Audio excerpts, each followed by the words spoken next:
Okay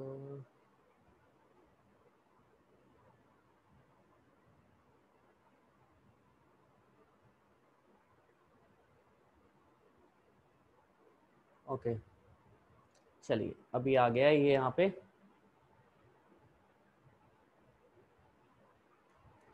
okay सभी बच्चों को अब स्क्रीन दिखाई दे रही है, ग्रीन बैकग्राउंड का बोर्ड टाइप का आप लोगों को दिख रहा होगा। Can you see the screen बेटा? Yes sir. ओके चलिए आज का टॉपिक है हमारा मोल कॉन्सेप्ट का, और मोल कॉन्सेप्ट हम लोग स्टार्ट करते हैं अभी। तो मोल कॉन्सेप्ट में जो कुछ चीज़ें हैं जो सबसे पहले आपको जाननी ज़रूरी हैं वो मैं बता देता हूँ, और जहाँ जहाँ से आपको जिस जिस टाइप के क्वेश्चंस पूछे जाएंगे वो भी साथ के साथ में डिस्कस किया जाएगा, ठीक है। Mole concept not molar concept, ठीक है। मोल कॉन्सेप्ट की बात करेंगे हम लोग।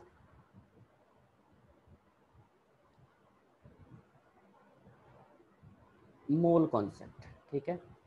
तो मोल कॉन्सेप्ट में सबसे पहले तो आपको यही पता होना चाहिए कि मोल होता क्या है, ठीक है।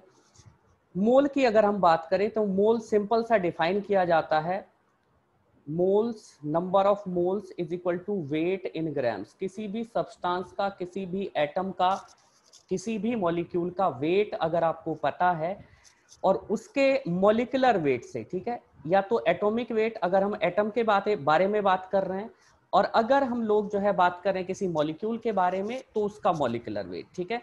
तो अगर आपको कहा जाए कि सपोज करो 16 ग्राम आपके पास ऑक्सीजन है, ठीक है, तो इसके नंबर ऑफ मोल्स कितने हैं? 16 ग्राम आपके पास ऑक्सीजन है, ठीक है, तो इसके नंबर ऑफ मोल्स कितने हैं, ठीक है। ये एक मॉलिक्यूल है। अगर हम ऑक्सीजन O2 मैंने यहाँ पे लिखा है तो बेटा इसको हम लोग किस चीज से डिफाइन करेंगे? We call it the molecule.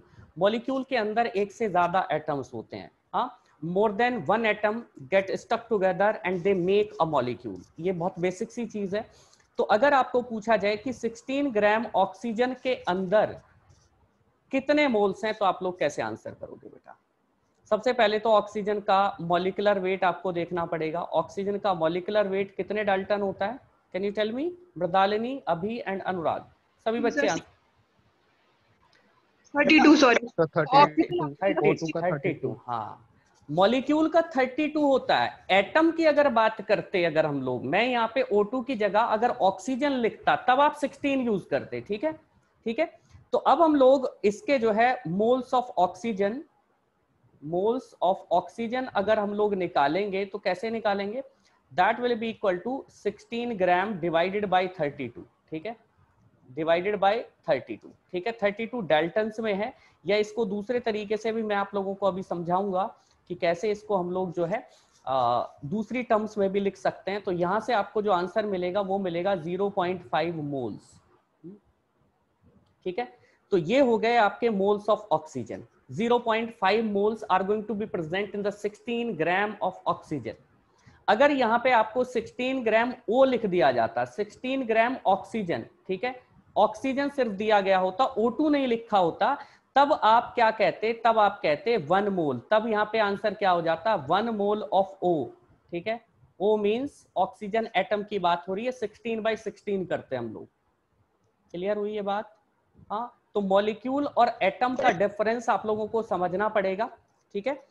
चलिए इसको जरा दूसरी टर्म्स में हम लोग जो है समझने की कोशिश करते हैं। एक और टर्मिनोलॉजी हम लोग यूज करेंगे, और मैं आप लोगों को एक और चीज बताना चाह रहा हूं यहाँ पे जो है मॉलिक्यूलर वेट वैसे आप लोगों को निकालना आता ही है, बट सपोज आपको जो है कुछ एग्जांपल दे दिए जाए, मैं छोटे छोटे एग्जांपल यहाँ पे दे रहा हूँ कि आपको जो है ये मॉलिक्यूलर वेट निकालना आता है कि नहीं आता है। इसका मॉलिक्यूलर वेट मुझे बताओ। इसके बाद हम लोग जो है HCl का मॉलिक्यूलर वेट देख लेते हैं। इसके बाद हम लोग जो है HNO3 का मॉलिक्यूलर वेट देख लेते हैं, ठीक है। इसके अलावा हम लोग जो है H2SO4 का मॉलिक्यूलर वेट देख लेते हैं। तो ये आप लोग कैसे निकालोगे? जरा सही सही कैलकुलेशन करके मुझे बताओ, क्योंकि ये बहुत छोटी छोटी चीजें हैं जहां से हम लोगों को बहुत ज्यादा इंफॉर्मेशन मिलती है। और अगर कहीं पे भी इन छोटी छोटी चीजों में गलती हो जाती है तो क्वेश्चन का आंसर हमसे फिर गलत होता है, ठीक है। तो मैं सीधे सीधे बड़ी चीजें ना करा के आपको ये छोटी छोटी चीजें पहले बता रहा हूँ कि यहाँ पे आप लोग कोई भी मिस्टेक ना करो। तो Na का कितना होता है? 23 होता है। ऑक्सीजन का हमें पता है 16 होता है, और हाइड्रोजन का कितना होता है? 1 होता है। 2 नहीं होता है, हाइड्रोजन का 1 होता है, ठीक है। तो यहां से जो है हमारा कितना आंसर आया? 40 आंसर 39 आया सर 39 प्लस 1 40 होगा, 40 होगा सर। हाँ 40 होगा ना, ओके हाँ तो 40 हो यस गया, सर। NaOH का 40 हो गया। और अगर HCl की अगर हम बात करें तो Cl का होता है 35.5, ये आपको याद करने हैं, ठीक है। अगर आप लोगों ने कभी भी पीरियोडिक टेबल पढ़ी है तो उसको एक बार जरा ध्यान से देख लेना, आपको पता चल जाएगा। तो इसका हो जाएगा 36.5। अगर HNO3 की बात करें तो नाइट्रोजन का आप लोग बताओगे 14 होता है, ऑक्सीजन का जो है 16 है, 16 इंटू 3 हो जाएगा, तो मैं सीधे सीधे 48 लिख रहा हूँ, ठीक है। 48, 49 और 4 53, 10 63, ठीक है, 63 हो जाएगा। H2SO4 की बात करें तो हाइड्रोजन का 2, सल्फर का होता है 32, ठीक है, 98 सल्फर का 32 और यहाँ पे हो जाएगा 64, 64 यहाँ पे जो है 98 हो जाएगा, ठीक है। तो मॉलिक्यूलर वेट दो तरीके से हम लोग डिफाइन कर सकते हैं, ये बात इतनी तो समझ में आ ही गई होगी आप लोगों को।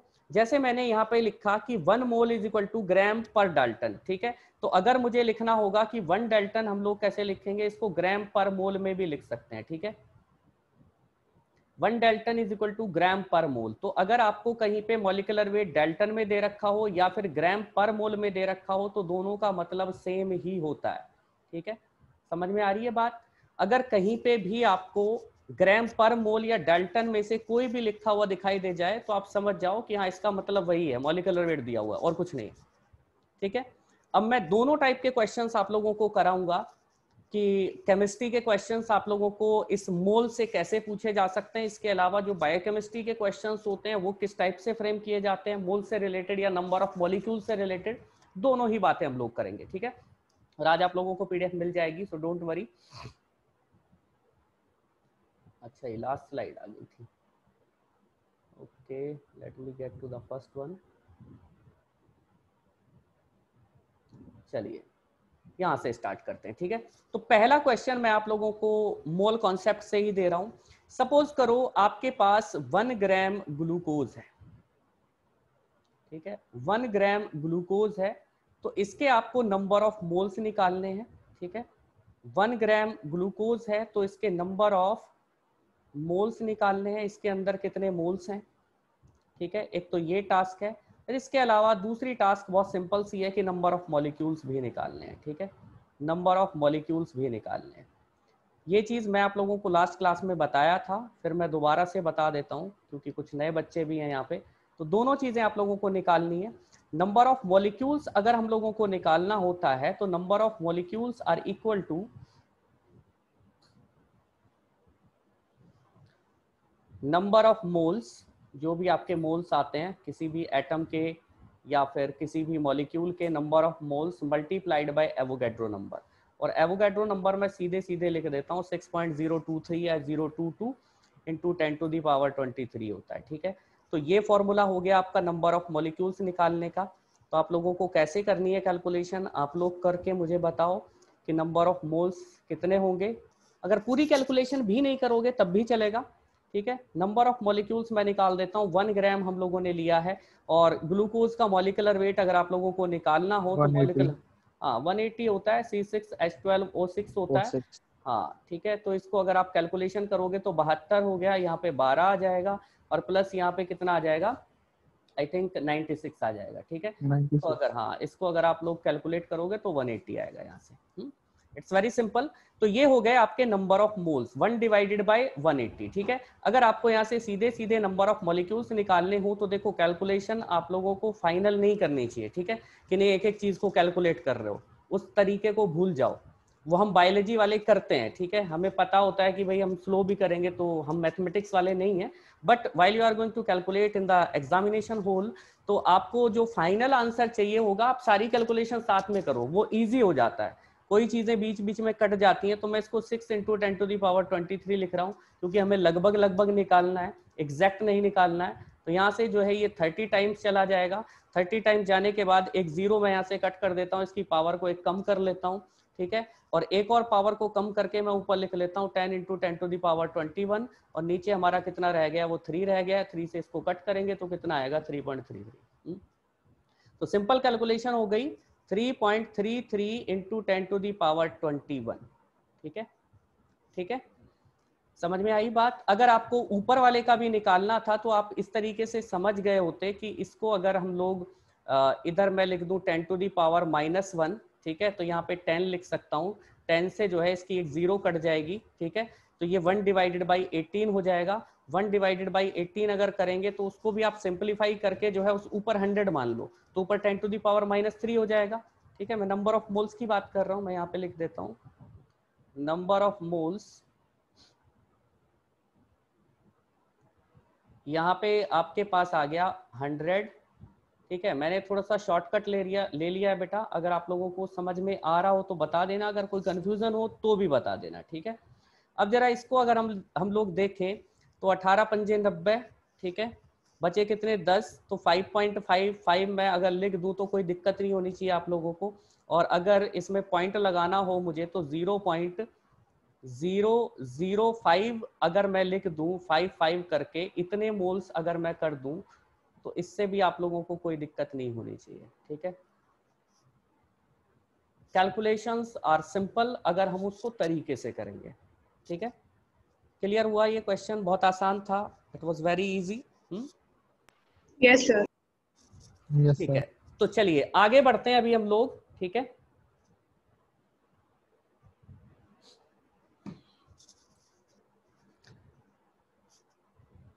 तो एक्चुअल में जो मोल को डिफाइन किया जाता है, मोल की अगर बेसिक डेफिनेशन हम लोग देखें, this is the amount of substance, ठीक है, this is the amount of substance, amount of substance. Amount का मतलब देखो केजी नहीं होता है, ठीक है, हर जगह केमिस्ट्री की टर्म्स में हमेशा चीजें मोल्स में ली जाती हैं, अमाउंट ऑफ सब्सटेंस, ठीक है। अगर सपोज करो जो फॉर्मूला मैंने अभी आप लोगों को बताया था, कौन से वाला, नंबर ऑफ मॉलिक्यूल्स वाला, उससे भी आप नंबर ऑफ मोल्स निकाल सकते हो, ठीक है, नंबर ऑफ मोल्स, ठीक है। नंबर ऑफ मोल्स अपना आपका किसके बराबर था, सिंपली अच्छा मॉलिक्यूल्स की मैं बात कर रहा था, यहाँ पे number of molecules will be equal to number of moles multiplied by Avogadro number, ठीक है। यही फॉर्मूला मैंने आप लोगों को बताया था। अभी मैं आपको कहने लग जाऊं कि एक डजन आपके पास, एक डजन जो है वो बनाना है, तो बनाना के मोल्स कितने, अगर केमिस्ट्री की भाषा में हम लोगों को समझना हो, मतलब मोल्स की टर्म्स में समझना हो तो कितना होगा, कोई बच्चा मुझे निकाल के बता सकता है? हमारे पास कितने हैं, 12 बनाना है, ठीक है, 12 बनाना, इसके हमें मोल्स निकालने हैं, ठीक है, कितने मोल्स बनाना है हमारे पास, इनटू एवोगैड्रो नंबर मैं लिख देता हूँ 6 इंटू 10 टू दी पावर 23, तो मोल्स ऑफ बनाना, ठीक है, इन 1 डजन बनाना, वो कितना हो जाएगा, वो कितना हो जाएगा बेटा, आप लोग बताओ।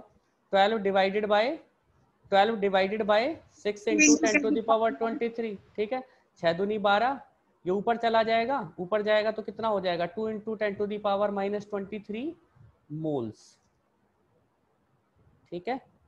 तो देखो समझ में आया कि केमिस्ट्री की टर्म्स में हम लोग कैसे समझने की कोशिश कर रहे हैं, बहुत सिंपल सिंपल चीजों को। अब किसी भी तरीके से इस चीज को समझ सकते हो कि मोल्स क्या है, what are moles, the amount of substance. अगर मैं कह देता मेरे पास 1 kg बनाना है, ठीक है, 1 kg में कितने बनाना है ये तो मुझे नहीं पता चलेगा ना, है कि नहीं, यस और नो। अगर मान लो मेरे पास यस 1 डजन सर। बनाना है, सपोज करो मेरे पास 1 डजन जो है बनाना है और मुझे 4 लोगों में उसको डिवाइड करना है, तो मैं 3-3 दे सकता हूं आराम से। लेकिन अगर आपको कह दिया जाए कि आपके पास 1 kg बनाना है और 1 kg को आपको 4 लोगों में बराबर बराबर बांटना है, तो आप बांट पाओगे क्या?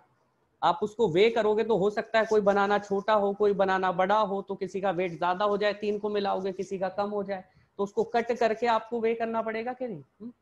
तो यस सर। यहाँ पे जो इंडिविजुअल एंटिटीज होती हैं उससे मतलब है हमें, केमिस्ट्री में जो इंडिविजुअल एंटिटीज हैं कि नंबर ऑफ मॉलिक्यूल्स कितने हैं, अगर आपके पास नंबर ऑफ मोल्स हैं तब आप इजीली निकाल सकते हो नंबर ऑफ मॉलिक्यूल्स, क्योंकि जो रिएक्शन होगी आपकी reaction ultimately is going to occur between the molecules और बिटवीन द मोल्स। और यहाँ पे 3-4 टर्मिनोलॉजी आती हैं, उन तीनों चारों के बारे में हम लोग बात करेंगे, ठीक है। सो ये चीज समझ में आ गई आप लोगों को? Is that clear? अब जरा मैं एक बायोलॉजी से रिलेटेड जो क्वेश्चन आप लोगों को पूछा जाता है उसको मैं करा देता हूं, ठीक है? एक क्वेश्चन बायोलॉजी से रिलेटेड, सपोज आपको कहा जाता है अ डीएनए मॉलिक्यूल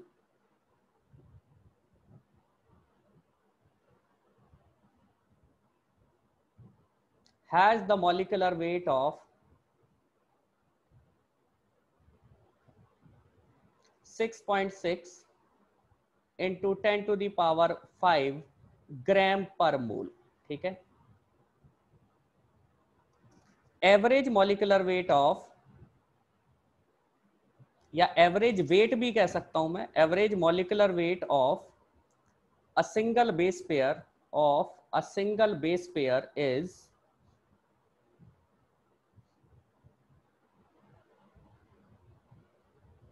660 ग्राम पर मोल, ठीक है? What is the length in micrometer? What is the length of this DNA?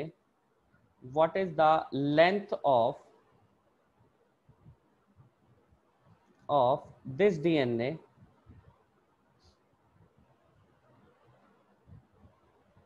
in micrometer? ठीक है? ये माइक्रोमीटर, माइक्रोमोलर मत समझना इसको, मैं मीटर ही कर देता हूं। माइक्रोमीटर में आपको जो है लेंथ निकालनी है।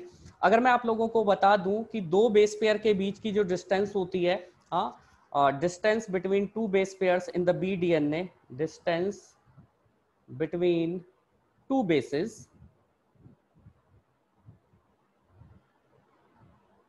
Is equal to 3.4 angstrom. ये आपको पता होनी चाहिए चीज, ठीक है?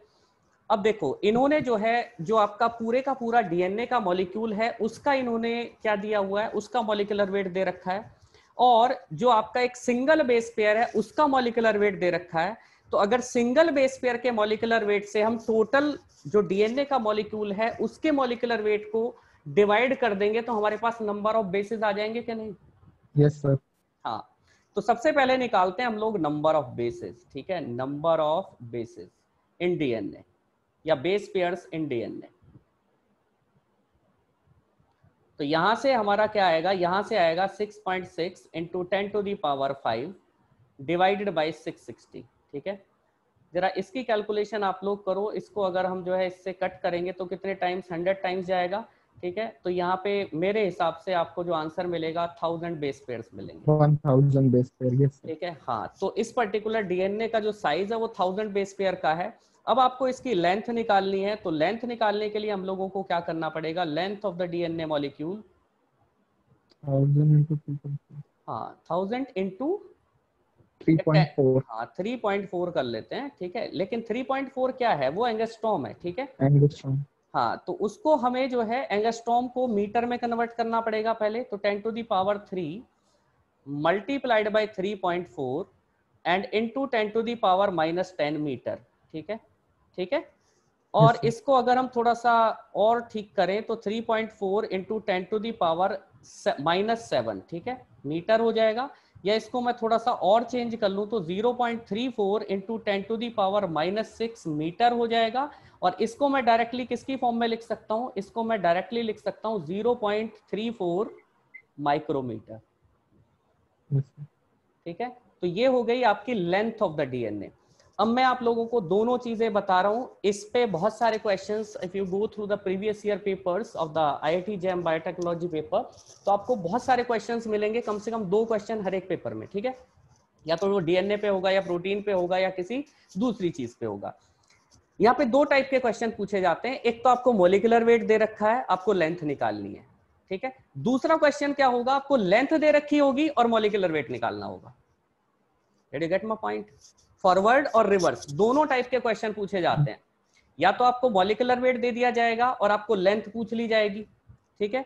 या फिर आपको क्या दे दिया जाएगा, लेंथ दे दी जाएगी, लेंथ देके आपको क्या पूछ लिया जाएगा, मॉलिकुलर वेट, कि इस पर्टिकुलर मॉलिक्यूल का मॉलिकुलर वेट कितना होगा, ठीक है?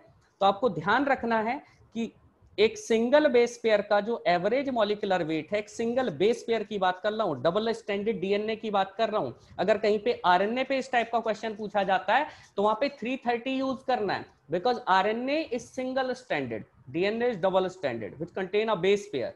and a single RNA molecule which is single stranded, it is going to have a single base. ठीक है, तो वो आधा हो जाएगा मॉलिक्यूलर वेट। कहीं पे सिंगल स्टैंडर्ड अगर यूज किया जाए वर्ड, या कहीं पे आरएनए का वर्ड यूज किया जाए, तो वहां पे आपको आधा कर देना है ये, ठीक है, फिर 660 यूज नहीं करना है। बात समझ में आई कि नहीं? Yes sir. चलिए कुछ और क्वेश्चंस मैं आप लोगों को प्रोटीन से रिलेटेड करा देता हूं, क्योंकि उस पे भी आप लोगों को क्वेश्चन पूछा जाता है, ठीक है। 1 milligram of a protein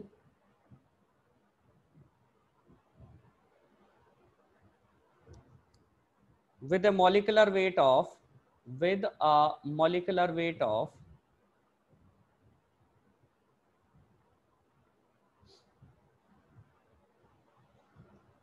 100 kd, with a molecular weight of 100 kd has how many molecules in it? Has how many molecules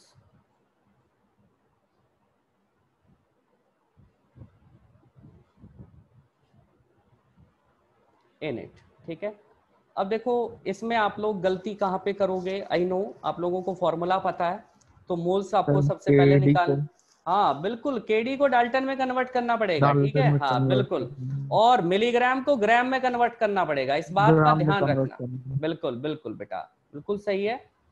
तो 1 × 10⁻³ 1 ग्राम में एक 1000 मिलीग्राम होते हैं, तो 1 मिलीग्राम में उसके उल्टा रिवर्स हो जाएगा, 10⁻³ ग्राम हो जाएगा, ठीक है। एक चीज, अगर आप लोगों को इन सब कैलकुलेशंस में दिक्कत होती है तो आप लोग ऐसे मान लिया करो, ठीक है, इज इक्वल टू 1000 मिलीग्राम, इतना तो सबको पता होता है बेटा, ठीक है। अब अगर आपको उल्टा करना हो तो 1 मिलीग्राम किसके बराबर हो जाएगा? That will be equal to 1 / 1000 gram ना, है कि नहीं? और हमेशा ध्यान रखो कि जब आप छोटी यूनिट से बड़ी यूनिट पे जाते हो तो आपको पावर माइनस में लगानी होती है। यहाँ पे हम लोग कहाँ से कहाँ पे जा रहे थे? मिलीग्राम से ग्राम पे जा रहे थे, ठीक है, तो पावर किस में आई? माइनस में आई। अगर आप ग्राम से मिलीग्राम में जाते तो पावर पॉजिटिव में आती फिर, ठीक है। तो बड़ी यूनिट से छोटी यूनिट पे जाएंगे तो पावर पॉजिटिव में होगी, और अगर छोटी यूनिट से बड़ी यूनिट पे जाएंगे तो क्या होगा बेटा? पावर नेगेटिव में होगा। नेगेटिव, हाँ बिल्कुल सही है। और जो भी आपका केडी वगैरह दिया गया हो तो उसको डाल्टन में जरूर कन्वर्ट कर लेना बेटा, नहीं तो फिर दिक्कत हो जाएगी, आंसर आपका सही नहीं आएगा, क्योंकि जो न्यूमेरिकल आंसर टाइप क्वेश्चंस होते हैं उसमें यही सबसे बड़ी प्रॉब्लम होती है, क्योंकि ऑप्शन हमें दिख नहीं रहे होते हैं, ठीक है। हाँ, यहाँ पे अगर आप लोग कैलकुलेशन करोगे तो मेरे हिसाब से मैं लिख लेता हूँ 1 × 10⁻⁻6 डिवाइडेड बाई 100, ठीक है, या फिर इसको मैं सीधा सीधा लिख देता हूँ 10⁻⁻8 मोल्स, -8 ठीक है। अब आपको अगर नंबर ऑफ मॉलिक्यूल्स निकालने हैं तो सीधे सीधे आपको जो है एवोगैड्रो नंबर से जो है इसको मल्टीप्लाई कर देना चाहिए, तो 10⁸ × 6 × 10⁻23, ठीक है। तो यहाँ से जो है हाँ हाँ सॉरी -8 है ना, हाँ -8 है, ओके -8, हाँ, तो 6 × 10⁻15 आ जाएगा कि नहीं? जी सर। ये सोचो कितने ज्यादा मॉलिक्यूल्स हैं, है कि नहीं? अगर हमें केमिस्ट्री की समझ नहीं होती, क्या हम ये समझ पाते कि 1 मिलीग्राम में इतने सारे प्रोटीन के मॉलिक्यूल्स हो सकते हैं क्या? नहीं। अगर हमें केमिस्ट्री की समझ नहीं होती तो हम लोग ये समझ नहीं पा रहे होते जो अभी हमें दिख रहा है कि 6 × 10⁻15, 1 बिलियन कितना होता है? What is a billion? 1 billion कितने के बराबर होता है? 10⁻9 ना? Yes sir. 1 ट्रिलियन होता है 10⁻12, ठीक है। 10⁻12, हाँ, मतलब ये जो है 6000 ट्रिलियन मॉलिक्यूल्स हैं, 6000 ट्रिलियन। हाँ, अगर मुझे इसको ट्रिलियन की फॉर्म में लिखना हो तो मैं ऐसे लिखूंगा इसको, 6000 ट्रिलियन। इतनी तो हमारी इकोनॉमी भी नहीं है टोटल इंडिया की, यूएस की भी नहीं होगी 6000 ट्रिलियन डॉलर्स की। हाँ, चलिए, तो ये बात हुई मोल की, मोल और मॉलिक्यूल्स का कैसे रिलेशन होता है, ठीक है। चलो कुछ और बातें हम लोग यहाँ पे देखने की कोशिश करते हैं, कुछ केमिस्ट्री से रिलेटेड। और सपोज करो कि आपने लिया 200 या 220 मिलीग्राम ऑफ CO2, ठीक है। हाँ, You have taken 220 milligram of CO2 and you have removed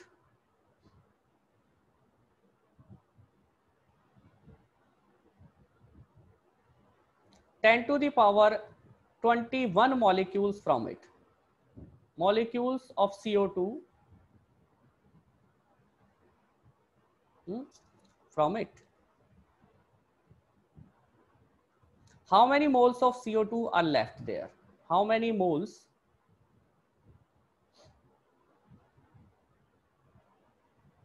of CO2 are left there? ठीक है, मतलब कहने का ये है 220 मिलीग्राम आपने CO2 ली, उसमें से आपने कुछ मॉलिक्यूल हटा दिए, रिमूव कर दिए, ठीक है, 10 टू दी पावर 21 आपने रिमूव कर दिए, ठीक है, इतने मॉलिक्यूल्स को आपने रिमूव कर दिया बेटा, ठीक है। अब इतने मॉलिक्यूल्स को रिमूव करने के बाद कितने मोल्स बचे हैं, ठीक है, आप लोगों को फॉर्मूला वही है, वेट अपॉन मॉलिक्यूलर वेट, ठीक है, number of molecules is equal to number of moles multiplied by Avogadro number, ठीक है, फॉर्मूला वही यूज होगा, ठीक है, उसके अलावा कोई और फॉर्मूला नहीं है, एक छोटा सा फॉर्मूला मैंने बताया सिर्फ अभी तक।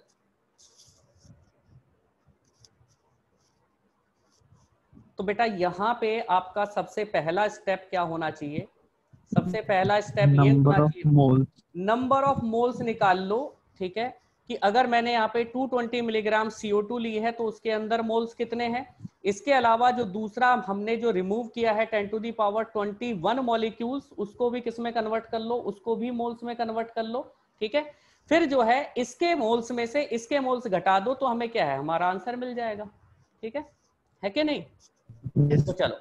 तो चलो इसकी कैलकुलेशन करते हैं, बहुत सिंपल सी कैलकुलेशन है। तो 220 मिलीग्राम है तो 220 ग्राम ले लेते हैं, दैट विल बी इजी, ठीक है, 220 ग्राम कर देता हूं मैं।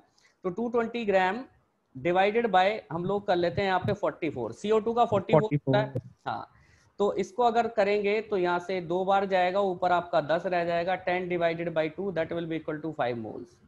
For the sake of calculation I did it, ठीक है, थोड़ी सिंप्लीफाइड हो जाए। अगर यहाँ पे आपको निकालना होगा तो 10 टू दी पावर 21 है, और यहाँ पे लिख लो मोल्स, और यहाँ पे कितना लिख लो, into 6 into 10 to the power 23, ठीक है। तो यहाँ से अगर हम लोग कैलकुलेशन करेंगे तो यहाँ से जो है हमें मोल्स कितने मिल जाएंगे, moles will be equal to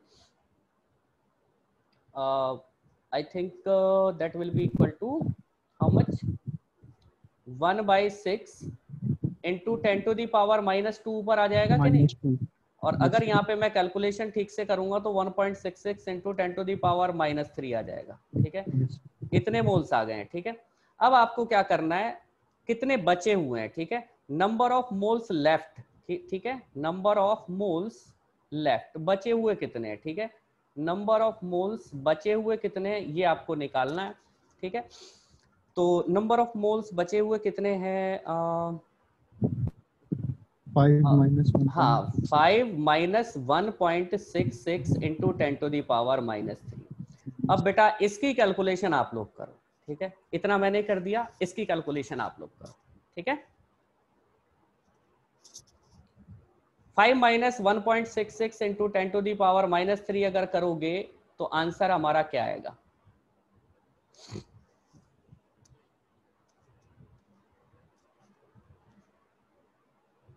वैसे मिलीग्राम वहां पे लेते तो आसान रहता आप लोगों के लिए, लेकिन ये कैलकुलेशन सीखना आप लोगों के लिए जरूरी है, क्योंकि किसी भी सिचुएशन में हो कैलकुलेशन सही होनी चाहिए। तो मैं यहाँ पे लिख लेता हूँ 5000 into 10 to the power -3 minus 1.66 into 10 to the power -3।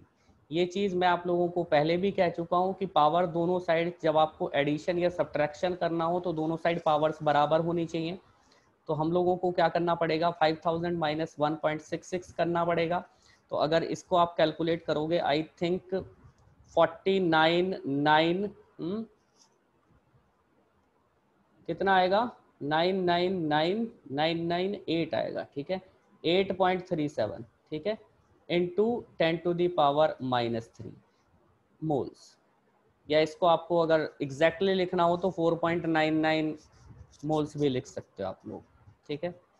अगर 10⁻³ को हटाओगे तो आपका आंसर कितना आ जाएगा? आंसर आ जाएगा आपका 4.998 मोल्स आर लेफ्ट।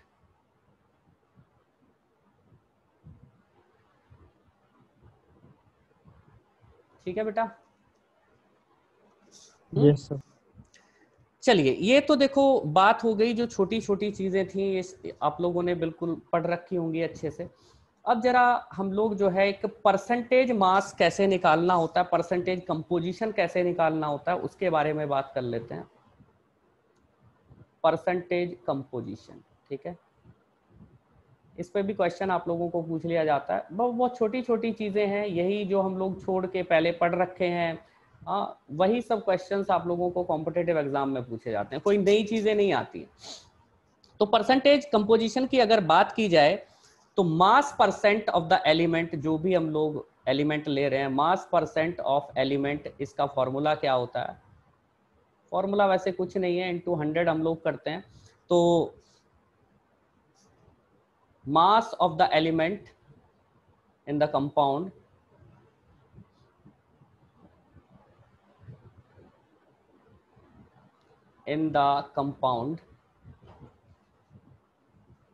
जो भी कंपाउंड है उसके अंदर जो भी उसका जो है परसेंटेज है, जो भी मतलब जितना वेट है, मास है, डिवाइडेड बाय मॉलिक्यूलर वेट या मोलर मास, अगर जिसको हम कह देते हैं molar mass of the compound, molar mass of the compound. ठीक है, चलो 2-3 एग्जांपल हम लोग ले लेते हैं। ठीक है, कंपाउंड, सपोज करो I will take the example of ethanol. ठीक है, इथेनॉल के अंदर आपको सबका निकालना है, हाइड्रोजन का भी निकालना है, परसेंटेज कंपोजिशन कितना है, आपको जो है हाइड्रोजन का भी निकालना है, कार्बन का भी निकालना है और ऑक्सीजन का भी निकालना है।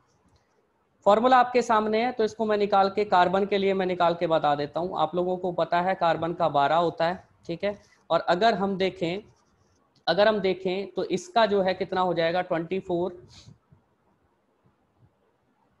प्लस यहाँ पे कितना हो जाएगा, 6 हो जाएगा, प्लस ऑक्सीजन का 16 है, और यहाँ पे जो कार्बन है वो आपके 2 हैं। ठीक है, तो mass of the element in that particular compound, तो यहाँ पे जो मास है वो 24 है, 24 ग्राम आप लेके चल सकते हो। ठीक है, 24 डिवाइडेड बाई यहाँ पे नीचे कितना आएगा बताइए, 46 आएगा ना। और इसकी अगर आप लोगों को कैलकुलेशन करनी हो तो कैसे करोगे, 12/23 में कर देता हूँ इसको सीधे सीधे, और अगर इसको हम लोग कैलकुलेशन करें तो 0.1 बार लगा लेते हैं तो 120 हो जाएगा। तो 20 6 बार तो जाएगा नहीं, ये 5 बार जाएगा। ठीक है, 5 बार जाएगा तो 100, और 15 बचेगा 5, और 5 बचेगा तो 2 बार जाएगा, फिर बचेगा 4, फिर 1 बार जाएगा। तो ये आपका जो है क्या आया, ये आपका 0.521 आया, और इसको 100 से मल्टीप्लाई भी करना है। तो आप कह सकते हो कि इसके अंदर जो मास परसेंटेज है या परसेंटेज कंपोजिशन है इथेनॉल के अंदर कार्बन का, वो about that is equal to 52.1%। ये किसके बराबर है बेटा, 52.1% के बराबर है। समझ में आया कि नहीं आया, बताओ। Yes sir. चलिए, हाइड्रोजन का आप लोग निकालिए। ठीक है, और इसके अलावा ऑक्सीजन का भी निकालिए, और तीनों को मिला के 100% हो जाना चाहिए, दैट्स ऑल। इस तरीके से हम लोग कंफर्म करते हैं परसेंटेज कंपोजिशन हमारा सही निकल रहा है कि नहीं निकल रहा।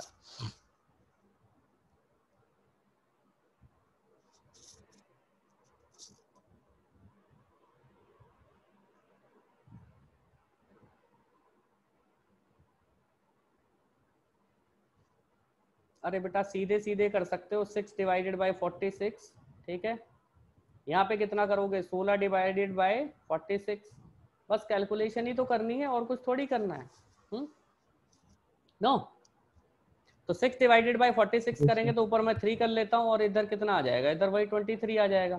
तो 3 के आगे जो है 2 जीरो लगा देते हैं, 1 जीरो लगा देते हैं, सॉरी। ठीक है, और डिवाइडेड बाय 23, और यहाँ पे जो है 0 के बाद 1 पॉइंट लगा देते हैं, तो 1 बार जाएगा, बचेगा 7, 13 69, 0.13, लगभग 13% आएगा। ठीक है, लगभग। अगर इसकी बात करें तो ये 8 और नीचे 23। ठीक है, इसको कर लो 80 डिवाइडेड बाई 23। ठीक है, तो एक इसके बराबर, वही पॉइंट लगा लो, तो 23 3 69, 3 बार जाएगा। ठीक है, और बचेगा कितना, 11 बचेगा। 11 बचेगा तो फिर कितनी बार जाएगा, आई थिंक फिर 5 बार तो जाएगा नहीं, लगभग लगभग जो है 4 बार जाएगा। तो यहाँ से जो आएगा तकरीबन 34%। तो जरा कैलकुलेशन कर लो, 13 और 4 3 7। हाँ कुछ मतलब इसमें कुछ 1-8% की गड़बड़ी हो रही है, क्योंकि हमने एग्जैक्ट कैलकुलेशन नहीं किया, हमने लगभग लगभग वाली कैलकुलेशन की है। ठीक है, अगर आप एग्जैक्ट कैलकुलेशन करोगे तो आपको आंसर वही मिलेगा। तीनों को एड अप करके आपका 100% हो जाएगा इथेनॉल।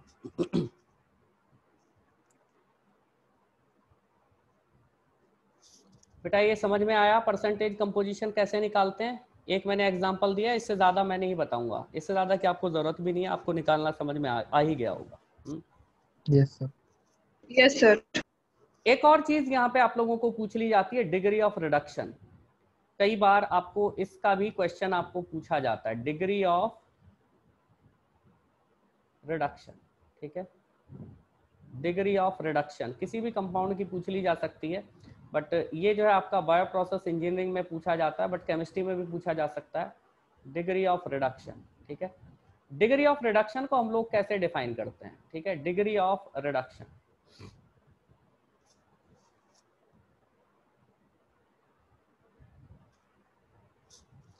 इसको हम लोग गामा से रिप्रेजेंट करते हैं, और इसमें हम लोग जो है वैलेंस इलेक्ट्रॉन की बात करते हैं। ठीक है, तो अगर डिग्री ऑफ रिडक्शन की बात करें तो हम इन टर्म्स ऑफ कार्बन की बात करेंगे। तो डिग्री ऑफ रिडक्शन अगर इथेनॉल की आपको निकालनी हो तो हम लोग क्या करेंगे, ऊपर आपका 4 आएगा, क्योंकि कार्बन के अंदर, और 1 उसकी टर्म्स में मतलब 1 ग्राम ऑफ कार्बन या 1 mole of carbon, 1 mole of atomic carbon की टर्म्स में बात करते हैं। तो अगर इथेनॉल का फॉर्मूला मुझे लिखना होगा तो मैं लिखूंगा CH3O। ठीक है, अब इसकी टर्म्स में हम लोग बात करेंगे। ठीक है, ध्यान देना कि जो भी जब भी आपको डिग्री ऑफ रिडक्शन गामा से रिप्रेजेंट करते हैं वो निकालनी होगी तो आपको इस तरीके से करना है। तो +4 +3 प्लस, और ऑक्सीजन में कितने होते हैं, -2 होते हैं। ठीक है, ऑक्सीजन में कितने होते हैं, -2 होते हैं। ठीक है, तो यहाँ पे कितना आ जाएगा, डिग्री ऑफ रिडक्शन 4, 7 -2, 7 -2 आपका जो है 5 आ जाएगा, और यहाँ से हम लोग कैलकुलेशन करेंगे तो 0.8 आएगा। That is the degree of reduction of ethanol. ठीक है, वैसे पूछा नहीं जाएगा, पूछा भी जा सकता है कभी कभार, कोई कह नहीं सकते हैं। ये समझ में आया डिग्री ऑफ रिडक्शन आप लोगों को या नहीं आया बेटा? सर एक बार और बता दीजिए। देखो कोई भी अगर कंपाउंड है, जैसे मैंने लिखा C2H5OH, अगर मुझे इसका कंप्लीट मॉलिक्यूलर फॉर्मूला अगर लिखना हो तो मैं कैसे लिखूंगा, C2H6O। अब क्या करना होगा कि इसके अंदर कार्बन 2 है। ठीक है, तो एक्चुअल में हमें कार्बन को 1 की फॉर्म में लेके आना है। ठीक है, 1 ग्राम ऑफ कार्बन की टर्म्स में हम लोग सारी चीजों की कैलकुलेशन करते हैं जब हमें बायो प्रोसेस इंजीनियरिंग की कैलकुलेशन करनी होती है। ठीक है, अब मैं क्या करूंगा, मैं इन सबको जो है 2 से डिवाइड कर दूंगा, C/2। ठीक है, 2/2। हाइड्रोजन कितने हैं, 6 हैं, 6/2। और सॉरी यहाँ पे मैंने गलती कर दी, ओके यहाँ पे जो है O 0.5 आएगा ना, क्योंकि ऑक्सीजन एक ही है, ऑक्सीजन 1/2। ठीक है, तो यहाँ पे हम लोग कैसे लिखेंगे फिर, CH3O 0.5। ठीक है, O 0.5। अब इससे हम लोगों को क्या है, डिग्री ऑफ रिडक्शन निकालना है। तो कार्बन कितना है, 4 है। ठीक है, डिवाइडेड बाय इसका टोटल जो है वैलेंस इलेक्ट्रॉन टोटल निकालना होगा। कार्बन के अंदर कितने, 4 हैं, हाइड्रोजन के अंदर कितने, 3 हैं, और ऑक्सीजन के अंदर हमें पता है 2 हैं, और 2 भी क्या है, वो माइनस वाले हैं। तो हम लोग क्या करेंगे यहाँ पे 0.5 इंटू 2। ठीक है, माइनस का साइन तो पहले ही मैंने लगा दिया। तो यहाँ पे क्या होगा, 4/6 आएगा, 4/6 that will be equal to 1.5। ठीक है, तो in terms of 1 gram of carbon की जो है डिग्री ऑफ रिडक्शन निकाली जाती है। तो इसको ध्यान रखना, डिग्री ऑफ रिडक्शन भी आप लोगों को पूछा जा सकता है। ये आपका जो है गलत कैलकुलेशन था, मैं इसको हटा देता हूं यहाँ से, लेट मी रिमूव इट। अब समझ में आ गया बेटा degree of reduction, is that clear to you now? जी सर। ठीक है, ठीक है, चलिए आगे बढ़ते हैं। इसके बाद तीसरा जो पॉइंट है हमारा, दैट इज एम्पेरिकल या फिर मॉलिक्यूलर फॉर्मूला, एम्पेरिकल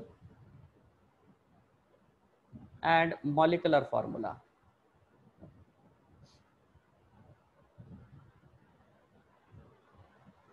फॉर्मूला।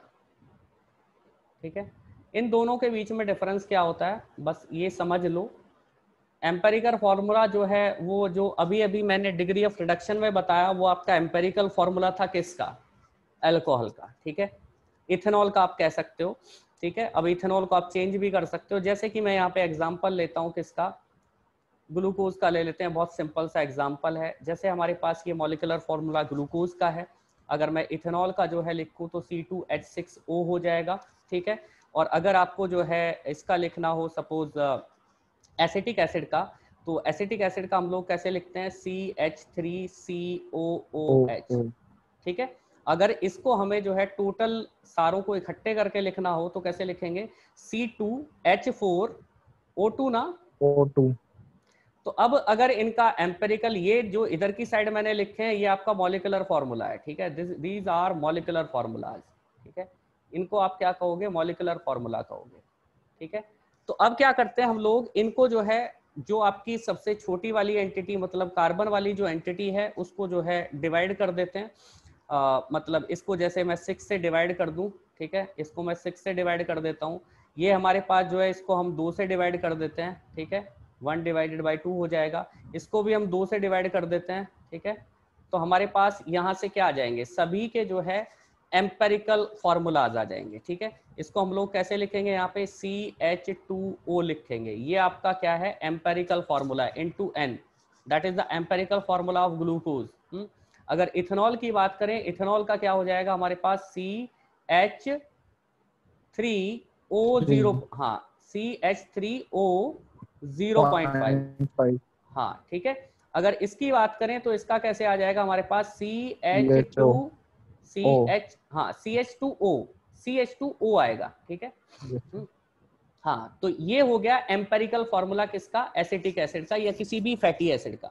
हाँ, ये चीज आप लोगों को सिमिलर यहाँ पे दिखाई दे रही होगी कि ग्लूकोज का और जो आपका एसिटिक एसिड है उन दोनों का एम्पेरिकल फॉर्मूला सेम है, बट केमिकल कंपोजिशन या मॉलिक्यूलर फॉर्मूला जो होगा वो डिफरेंट हो जाएगा, because both of them contain different type of groups.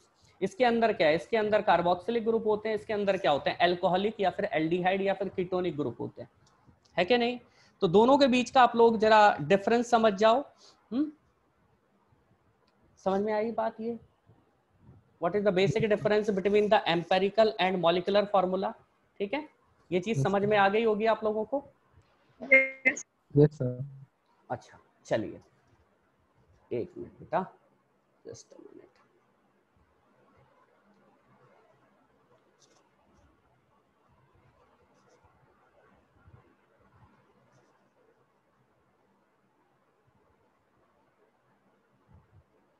Okay चलिए आगे बढ़ते हैं। अभी कुछ एक आधा क्वेश्चन मैं आप लोगों को इस पे करा देता हूं, वैसे तो आप लोगों को पूछा नहीं जाएगा, बट चलिए आगे चल के अभी हम लोग जो है स्टोकियोमेट्री भी पढ़ेंगे। तो उसके पहले आप लोगों को मैं कॉन्सेंट्रेशन या स्टोकियोमेट्री की बात कर लेते हैं। पहले बैलेंसिंग कैसे करते हैं, how do we balance different equations, या उनको जो है किस किस टर्म्स में समझना होता है। तो चलिए स्टोकियोमेट्री की बात करते हैं अभी, ठीक है। स्टोकियोमेट्री बैलेंसिंग को ही कहते हैं, स्टोकियोमेट्री।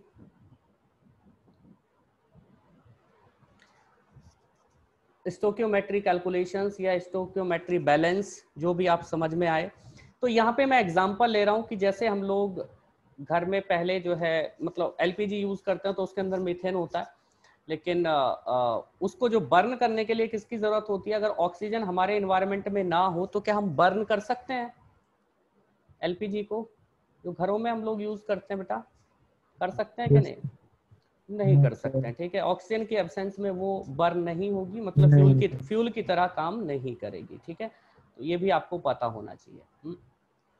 अब अगर मैं एक बैलेंस्ड इक्वेशन की बात करूं तो यहाँ पे हमारे पास जो है ऑक्सीजन 2 जगह निकल रही है।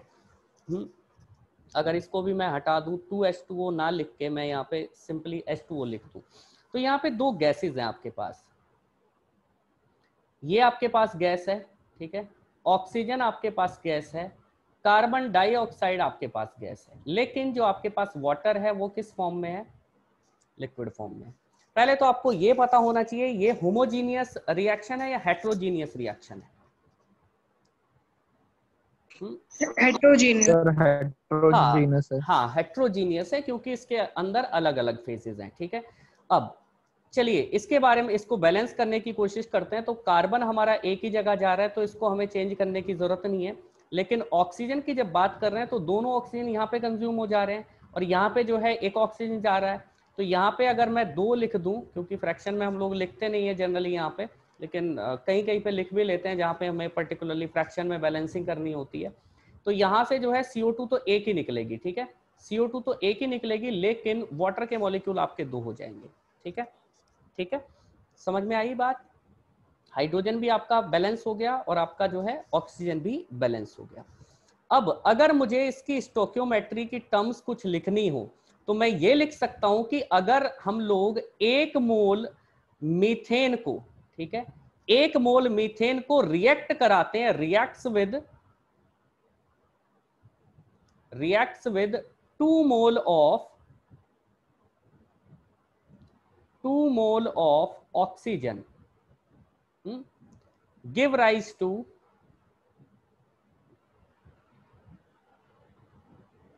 1 mole of CO2, 1 mole of CO2 और उसके साथ में क्या निकल रहा है, and 2 moles of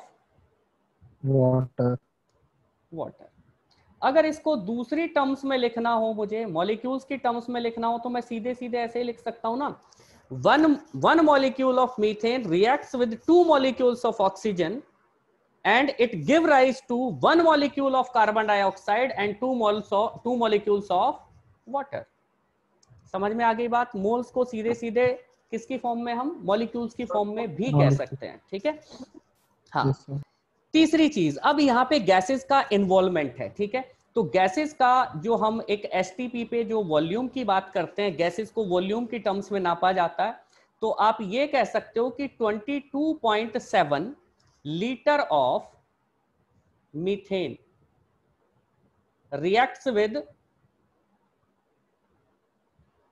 reacts with how much volume of oxygen, बताइए, अब आप लोग बताओ। 22.7 of methane is equal to 1 mole of methane। So 45.4 हाँ बिल्कुल, 45.4 लीटर ऑफ ऑक्सीजन। ठीक है, हाँ, और इसको give rise to 22.7 litre of हाँ बस give rise to 22.7 litre of carbon dioxide. और उसके अलावा अगर हम वाटर का वॉल्यूम देखें तो कितना हो जाएगा, 45.4 लीटर ऑफ वाटर।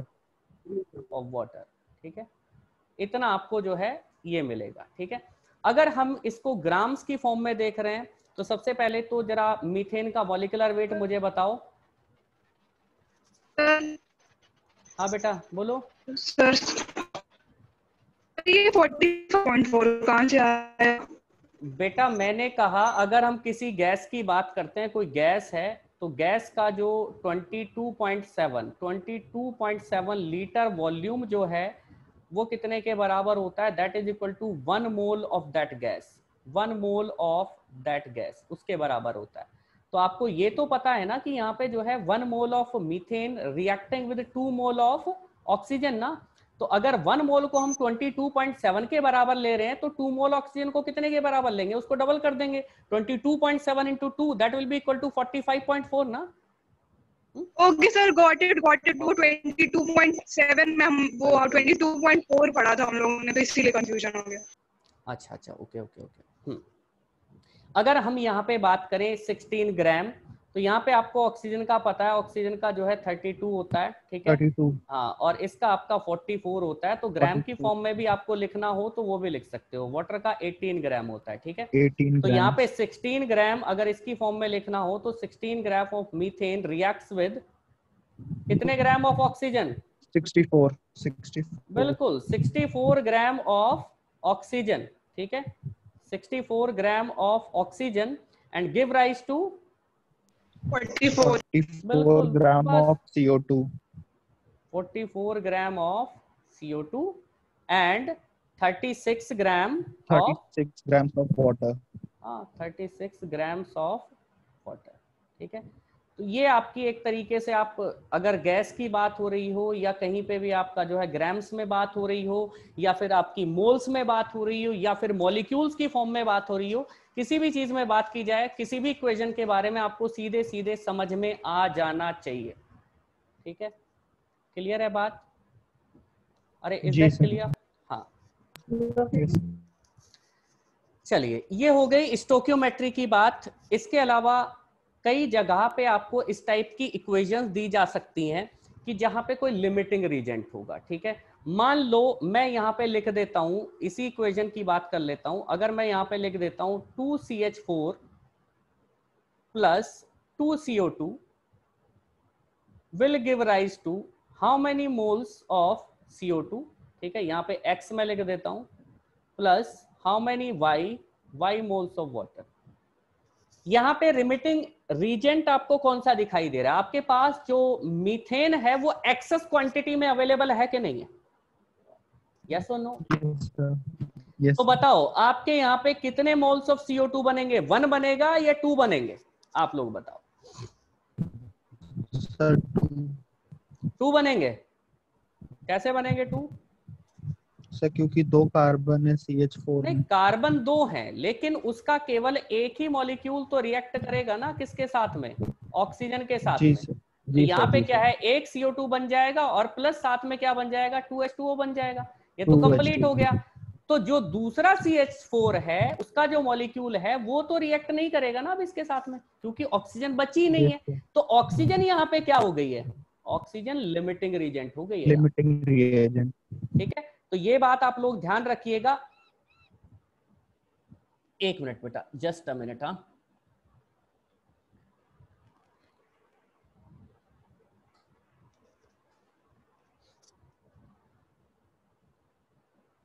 एक मिनट।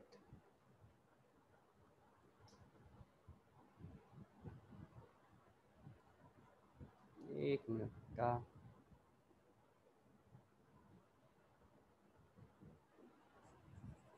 क्यों नहीं काम कर रहा है ये?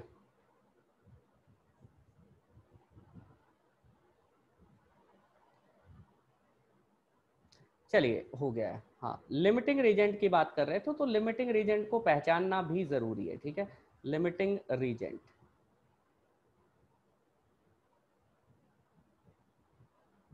चलो ये चीज आप लोगों को लिमिटिंग रीजेंट का भी पता है। आपको जब रिएक्शंस की बात करेंगे तो कहाँ कहाँ पे कौन सा लिमिटिंग रीजेंट होगा और किसकी वजह से जो है कितने मोल्स बनेंगे, कितने मॉलिक्यूल्स बनेंगे, कितना वॉल्यूम बनेगा, ये भी आपको समझ में आ जाना चाहिए। अगर मैं यहाँ पे आपको पूछ लेता कि आपने कितने लीटर वॉल्यूम लिया है मीथेन का, तो यहाँ पे बता सकते थे ना आप लोग। आपने कितना वॉल्यूम लिया है मीथेन का? 45.4 लीटर। 44। ठीक है, यस और सर। आपने ऑक्सीजन का भी वॉल्यूम कितना लिया है? 45.4 लिया है। ठीक है, लेकिन आपकी जो सर CO2 का वॉल्यूम बन रहा 44.5 है, लिया। हाँ 45.4 है। ठीक है, यस 45.4। हाँ हाँ। तो जो कार्बन डाइऑक्साइड का जो वॉल्यूम बन रहा है वो अभी भी कितना बन रहा है? 22.7 लीटर बन रहा है। वाटर 7। अभी भी कितना बन रहा है? 45.4 लीटर बन रहा है। आपको पूछ लिया जाए कि कितना मीथेन का वॉल्यूम वहां पे बचा रहेगा, तब आपका आंसर कितना आएगा बताओ? 22.7। हाँ, तो ये सब कैलकुलेशंस आप लोगों को करनी आनी चाहिए। अगर ग्राम की फॉर्म में ही आपको पूछ लिया जाता कि आपने कितने ग्राम लिया है, 32 ग्राम लिया है यहाँ पे। ठीक है, 32 ग्राम आपने जो है यहाँ पे 64 ग्राम क्या लिया है? ऑक्सीजन लिया है। तो बनने वाला कितने ग्राम आपका कार्बन डाइऑक्साइड है? 44 ग्राम है ना। और वाटर कितना बन रहा है आपका? 36 ग्राम बन रहा है। तो कितने ग्राम मीथेन आपकी बची हुई है? 16 ग्राम मीथेन अभी भी आपकी वहां पे बची हुई है, which is not reacting with oxygen because oxygen is not available. समझ में आ गई बात बेटा? यहां तक बात क्लियर है या नहीं? यस चलिए, यस सर। हाँ, अब जरा आगे बढ़ते हैं हम लोग, कुछ और चीजों के बारे में बात करते हैं।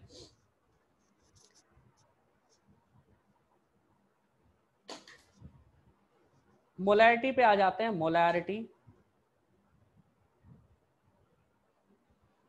मोलैरिटी का फॉर्मूला आप लोगों को पता ही है, मैं बता चुका हूं मोलैरिटी को किस तरीके से। Weight in grams divided by molecular weight in Dalton's.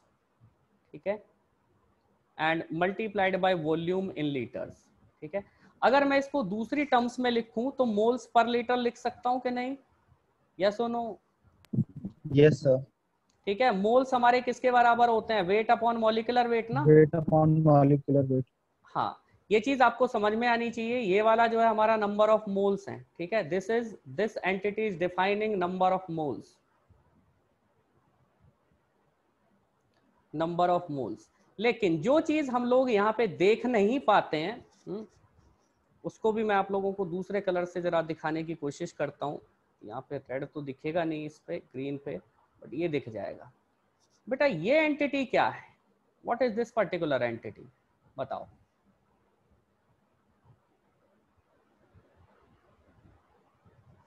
ये ग्राम पर लीटर है कि नहीं है? Sir concentration. हाँ, ग्राम पर लीटर है कि नहीं है? हाँ यस सर, कॉन्सेंट्रेशन। बिल्कुल, कॉन्सेंट्रेशन इन ग्राम पर लीटर। ठीक है, कितने ग्राम है ग्राम पर 1 लीटर के अंदर? ठीक है, तो ये चीज भी आपको दिखाई देनी चाहिए, क्योंकि जब बायोलॉजी के क्वेश्चंस पूछे जाते हैं या केमिस्ट्री के भी पूछे जाते हैं, कई बार आपको कॉन्सेंट्रेशन ग्राम पर लीटर में पूछ ली जाती है। अगर मैं आपको पूछ लूं यहाँ पे, अगर मैं पूछूं कि सपोज करो मोलैरिटी का, तो आज सभी बच्चों को पता है। ठीक है, मैं आपको कहता हूं कि आपके पास 0.1 मोलर NaOH का सॉल्यूशन है, या 0.4 मान लेते हैं, 0.4 मोलर NaOH का सॉल्यूशन है। आपको इसका जो है परसेंटेज वेट बाय वेट कितना है या वेट बाय वॉल्यूम कितना है, ये निकालना है। इस ग्राम पर लीटर को मैं वेट बाय वॉल्यूम भी लिख सकता हूं। Yes sir. ठीक है, और अगर यहां पे मैं बात करूं तो 1% या परसेंटेज में हम लोग क्या बात करते हैं? 1 ग्राम पर 100 ml। ठीक है, पर 100 ml। हाँ, पर 100 ml जो हम कॉन्सेंट्रेशन काउंट करते हैं। तो अगर आपको पूछा जाए what is the percentage weight by volume concentration of A 0.4 molar NaOH solution, तो आप लोग निकाल सकते हो कि नहीं? आप लोगों को मैं टाइम देता हूं बेटा 2 मिनट का। ठीक है, 2 मिनट ज्यादा है वैसे, बट टेक 2 मिनट्स। हाँ, इस टाइप के क्वेश्चंस आप लोगों को बहुत फ्रीक्वेंटली पूछे जाते हैं, तो इन सब पे ध्यान दिया करो। एक आध भी क्वेश्चन आपको मिल गया 2 नंबर का, 1 नंबर का, तो बहुत बड़ी बात है। 100 में से 1-2 नंबर भी बहुत ज्यादा होते हैं। कई बार जब हम रैंक के बहुत क्लोज होते हैं कि हमारी रैंक 100 आ रही है, तो 1 नंबर बढ़ जाता है, तो हम अंडर 50, अंडर 40, अंडर 30 आ जाते हैं। तो इसलिए एक एक नंबर को हमें पकड़ना है वहां पे।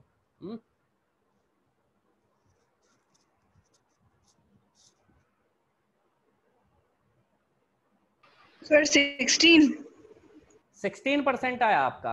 अच्छा, यस सर। चलो इसको जरा हम लोग देखते हैं। 0.4 मोलर मैं लिख देता हूँ। यहाँ पे हमारा वेट हमें पता नहीं है, वेट बाय वॉल्यूम को मैं अलग लिख लेता हूँ। ठीक है, और यहाँ पे 1 बाय मॉलिकुलर वेट 40 डाल्टन होता है, अभी अभी हम लोगों ने बात की थी। ठीक है, तो यहाँ से हम लोगों को निकालना क्या है? वेट बाय वॉल्यूम निकालना है। वेट बाय वॉल्यूम निकालेंगे तो 0.4 इंटू 40 करेंगे। ठीक है, 0.4 इंटू 40 करेंगे तो यहाँ से हमारे पास 16 आएगा। ठीक है, लेकिन ये 16 ग्राम पर लीटर आया है बेटा। ग्राम पर लीटर है। ठीक है, हाँ, वो परसेंटेज नहीं आई है। ठीक है, परसेंटेज कैसे निकालेंगे? 16 ग्राम हमारे कितने ml के अंदर है? 16 ग्राम है हमारे 1000 ml के अंदर। हमें कितने में निकालने? 100 में कितने? 100 तो 100 में हमारा 1.6 ग्राम है। 1.6 तो हमारे पास जो परसेंटेज आएगी वो कितनी होगी? That will be equal to 1.6%। 1.6%। समझ में आ गई बात बेटा? क्लियर हुआ ये? जी सर। दोनों चीजें आपको क्लैरिफाइड होनी चाहिए। चलो अब कुछ छोटे छोटे सिंपल सिंपल से हम कैलकुलेशंस यहाँ पे करेंगे और मोलैरिटी नॉर्मेलिटी की बात करेंगे। दूसरा क्वेश्चन, सपोज करो कि ये बायोकेमिस्ट्री से रिलेटेड आप लोगों को पूछ लिया जाता है, क्योंकि ये सब कॉमन से टॉपिक है केमिस्ट्री और बायोकेमिस्ट्री के अंदर, दोनों से ही दोनों जगह क्वेश्चन पूछे जाते हैं मोल कॉन्सेप्ट से रिलेटेड। और मतलब मैं पहले भी कह चुका हूँ, कम से कम 8-10 क्वेश्चन आपको ऐसे मिल जाएंगे पूरे के पूरे पेपर में, केमिस्ट्री में भी प्लस बायोलॉजी वाले सेक्शन में भी। सपोज आपको प्रिपेयर करना है 50 ml solution of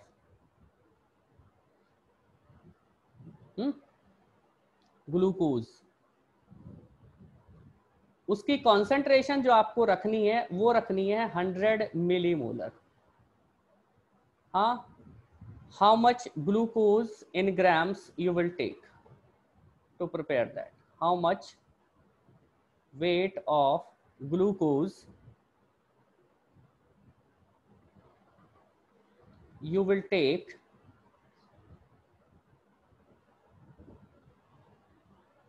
to prepare it. ठीक है, इसकी प्रिपरेशन में आप लोगों को कितना ग्राम जो है ग्लूकोज लेना पड़ेगा, ये आपका छोटा सा सिंपल सा क्वेश्चन है। जरा इसको निकाल दो बेटा। बस मैं कह रहा हूं आप लोग यूनिट्स का बस ध्यान रखोगे तो बेटा कहीं दिक्कत नहीं होगी। ठीक है, units must be proper every time whenever you are going to solve any type of question.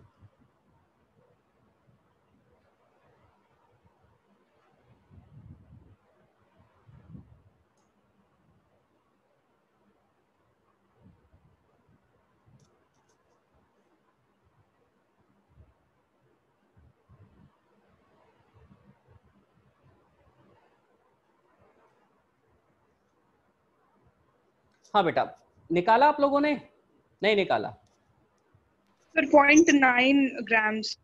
0.9 ग्राम आप बोल रहे हो बेटा? ठीक है, चलो देखते हैं। ठीक है, सबसे पहले तो 100 मिली मोलर को मैं सबसे पहले मोलर में कन्वर्ट करता हूँ। ठीक है, और मैंने कहा था अभी बताया था कि जब हम मिली मोलर से मोलर पे जाएंगे तो मोलर जो है वो बड़ी यूनिट होती है, तो छोटी से बड़ी पे जाते हैं तो माइनस की पावर आती है। ठीक है, और यहाँ पे वेट हमें निकालना ही है। ठीक है, अब मॉलिकुलर वेट हमें पता है 180 होता है ग्लूकोज का, और वॉल्यूम 50 ml को। ठीक है, 50 ml को मैं कैसे लिखूंगा लीटर्स में, कितना हो जाएगा बेटा आप लोग बता सकते हो कि नहीं मुझे? 0.05 लिखूंगा कि नहीं भाई? आपको पता है 1000 ml is equal to 1 litre. ठीक है, 1 ml is equal to 1 divided by 10 to the power 3 litre ना, है कि नहीं? और 50 ml कितने के बराबर हो जाएगा? 50 ml will be equal to 50 divided by 10 to the power 3 litre. इसको आप देख लो कितना आएगा, 0.05 लीटर आएगा। ठीक है, इसकी आप कैलकुलेशन कर लेना। तो इसको मैं कितना लिख सकता हूँ? अगर हम 2 पॉइंट इसके इधर भी लेके जाएं तो इधर 1.8 इंटू 5, तो यहाँ पे 9 आ जाएगा। तो यहाँ पे हम लोग लिखेंगे 100 इंटू 10 टू दी पावर -3, और यहाँ पे weight in grams divided by मैं 9 लिख दूंगा। ठीक है, और जब हमें वेट निकालना होगा तो weight will be equal to 100 into 10 to the power -3 into 9, और इन सबको आप करोगे तो बेटा आपका सही था मृदालिनी। ठीक है, 0.9 ग्राम हमें लेना पड़ेगा to make this particular solution. ठीक है, क्लियर हुई इतनी बात? Yes sir. चलिए आगे की बात करते हैं कुछ।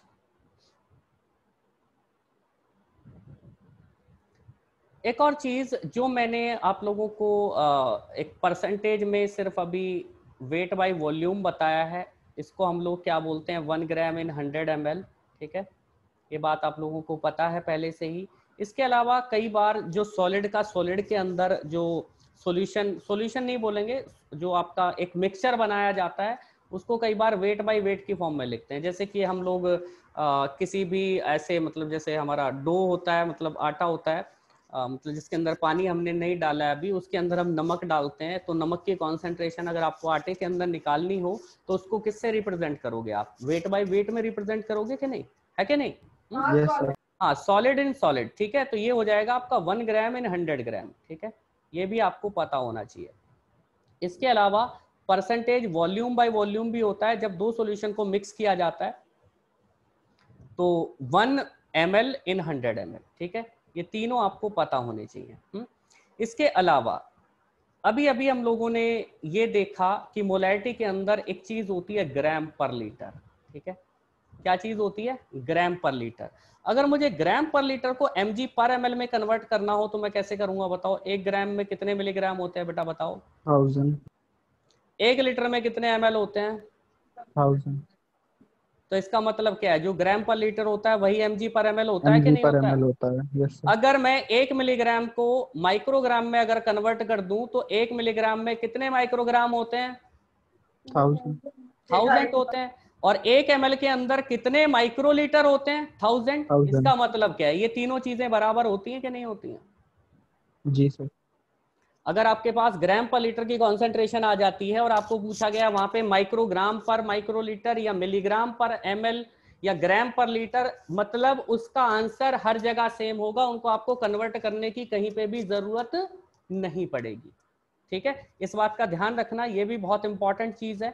हाँ, एक और चीज मैं यहाँ पे वॉल्यूम के बारे में बताता हूँ, शायद मैंने लास्ट क्लास में भी आप लोगों को बताया होगा कि 1 सेंटीमीटर क्यूब जो होता है that is equal to 1 ml, ठीक है। 1 डेसीमीटर क्यूब, ये 3 तो कम से कम याद कर ही लेना आप लोग, that is equal to 1 litre, ठीक है। और अगर 1 मीटर क्यूब कहीं पे दिया जाए तो that is equal to 1000 litres ना, है कि नहीं? Yes, sir. हाँ, तो वॉल्यूम का भी कन्वर्जन आप लोगों को आना चाहिए। चलिए आगे बढ़ते हैं। अभी इसी से रिलेटेड कुछ क्वेश्चंस हम लोग देख लेते हैं। बाकी मैं आप लोगों को मोलैलिटी और नॉर्मेलिटी का फॉर्मूला बता देता हूं, ठीक है। नॉर्मेलिटी क्या होती है? Normality is equal to, same formula है, सिर्फ एक जगह चेंज है, वहां पे हम मॉलिक्यूलर वेट नहीं लेते हैं, वहां पे इक्विवेलेंट वेट लेते हैं। वेट अपॉन इक्विवेलेंट वेट, और इक्विवेलेंट वेट कैसे निकाला जाता है वो भी मैं आप लोगों को बताऊंगा, इनटू वॉल्यूम इन लीटर्स, ठीक है। वॉल्यूम इन लीटर्स, ठीक है। ये सिर्फ डिफरेंस है।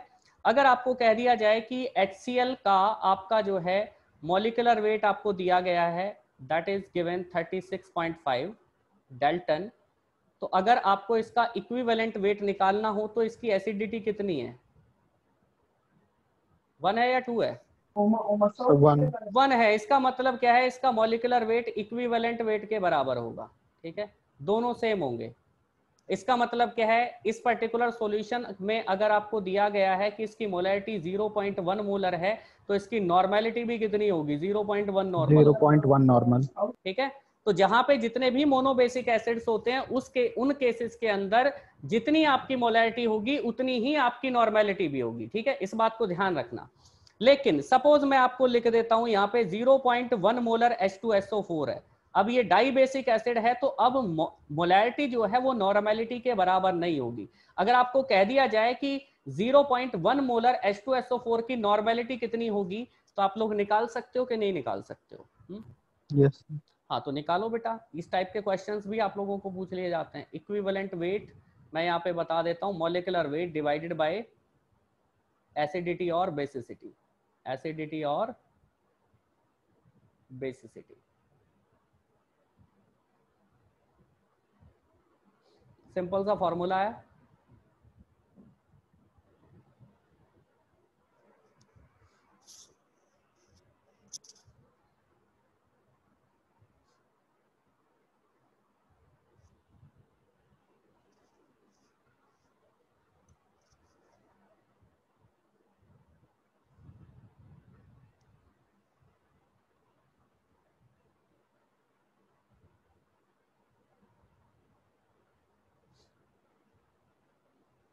तो बस आपको करना क्या है, आप ये समझ जाओ कि 1 मोलर आपको दिया गया है 0.1 मोलर, ठीक है। That is equal to how much? Weight in grams divided by molecular weight जो भी है, ठीक है। मॉलिक्यूलर वेट उसको लिखने की जरूरत नहीं है, वॉल्यूम तो हमारा दोनों जगह बराबर ही है। अब आपको नॉर्मेलिटी निकालनी है तो वेट आपका जो है वो बराबर होगा, सिर्फ डिफरेंस कहाँ पे आएगा? मॉलिक्यूलर वेट में आएगा। और हम यहाँ पे क्या लिख देंगे? मॉलिक्यूलर वेट डिवाइडेड बाय 2 लिख देंगे, है कि नहीं, इनटू Yes, वॉल्यूम। तो बस क्या करो, वेट से वेट को कैंसिल आउट कर दो, वॉल्यूम से वॉल्यूम को कैंसिल आउट कर दो, मॉलिक्यूलर वेट से मॉलिक्यूलर वेट को कैंसिल आउट कर दो। ये 2 जो है ये कहाँ पे चला जाएगा? या इसको आप 0.5 भी लिख सकते हो यहाँ पे, ठीक है। यहाँ पे 0.5 मैं लिख देता हूँ, यहाँ पे आपका जो है ये किसके बराबर आ गया? 0.5 के बराबर आ गया, ठीक है। तो यहाँ पे 0.5 के बराबर आया है तो यहाँ पे 4 हो गए, ये सबसे ऊपर जाएगा तो मैं इसको लिख सकता हूँ 0.1 molar divided by n is equal to 0.5 ना, है कि नहीं? Yes, sir. और अगर यहाँ से नॉर्मेलिटी मुझे निकालनी हो तो नॉर्मेलिटी मेरी कितनी हो जाएगी? 0.1 डिवाइडेड बाई 0.5 ना, Yes, कितनी sir. हो जाएगी? तो पॉइंट यहाँ से हटाएंगे, पॉइंट यहाँ से भी हटेगा, that will be equal to how much? नहीं, इसको 1/2 लिखेंगे ना हम लोग। 1/2. Yes, sir. हाँ, इसको 1/2 लिखेंगे तो यहाँ से नॉर्मेलिटी डबल हो जाएगी ना हमारी। नॉर्मेलिटी यहाँ से आएगी हमारी 0.2, वैसे उससे भी उतनी आ रही थी, वहां Yes, से sir. भी उतना ही आ 1/2. रहा था। Yes, sir. हाँ, 1/5 उतनी आ रही थी। तो नॉर्मेलिटी देखो डबल हो गई है यहाँ पे, ठीक है। तो बस मैंने उतना ही बताने की कोशिश की है आप लोगों को यहाँ पे कि नॉर्मेलिटी को अगर आपका मोनोबेसिक एसिड या बेस है, मोनोबेसिक एसिड है या मोनो एसिडिक बेस है, तो वहां पे आपको घबराने की जरूरत नहीं है, वहां पे सीधा सीधा आपको कैलकुलेशन कर देना, वो मतलब कैलकुलेशन करने की जरूरत नहीं है, बराबर हो जाएगा। लेकिन जहां पे डाई बेसिक एसिड है या फिर डाई एसिडिक बेस है, वहां पे आपको जो है इक्विवेलेंट और मॉलिक्यूलर वेट के बीच का क्या क्या डिफरेंस है उसको देख के आपको जो है नॉर्मेलिटी और मोलैरिटी का डिफरेंस आपको पता करना पड़ेगा। ठीक है, इतनी बात क्लियर हो गई। चलिए एक और चीज मोलैलिटी की और बात कर लेते हैं।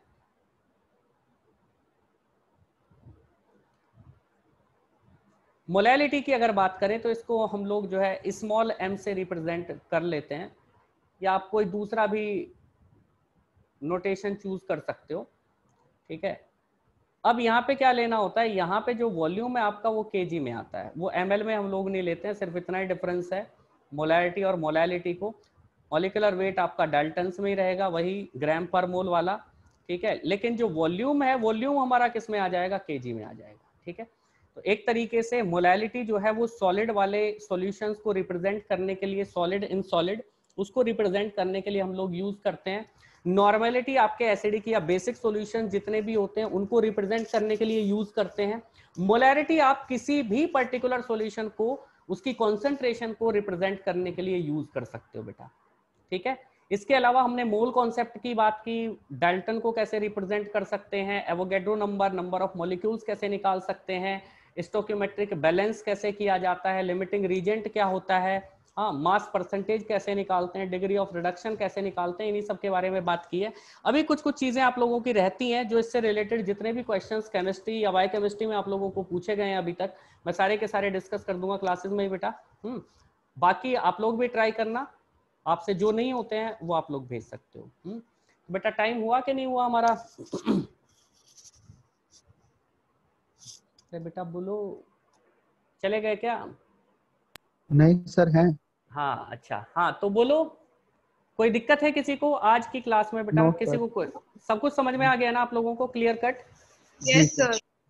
चलिए ठीक है, फिर नेक्स्ट क्लास में केमिस्ट्री की, जब भी आपकी शायद मुझे लगता है वीकेंड पे ही होगी वो क्लासेस जो है, तो वीकेंड पे आप लोगों की केमिस्ट्री की क्लासेस चला करेंगे और रेगुलरली आपकी जो है वो बायोलॉजी वाली क्लासेस चल रही हैं। ठीक है, तो नेक्स्ट क्लास में हम लोग इस चीज को कंटिन्यू करेंगे और जितने भी इससे रिलेटेड चीजें पूछी गई हैं, जो भी यहाँ से हम लोग सॉल्व कर सकते हैं, जितने भी क्वेश्चंस को सारे के सारे डिस्कस करेंगे। ठीक है, ठीक है बेटा, ओके देन। हाँ जी सर। हाँ, okay then, bye bye. Thank you sir. Okay, thank you so much sir.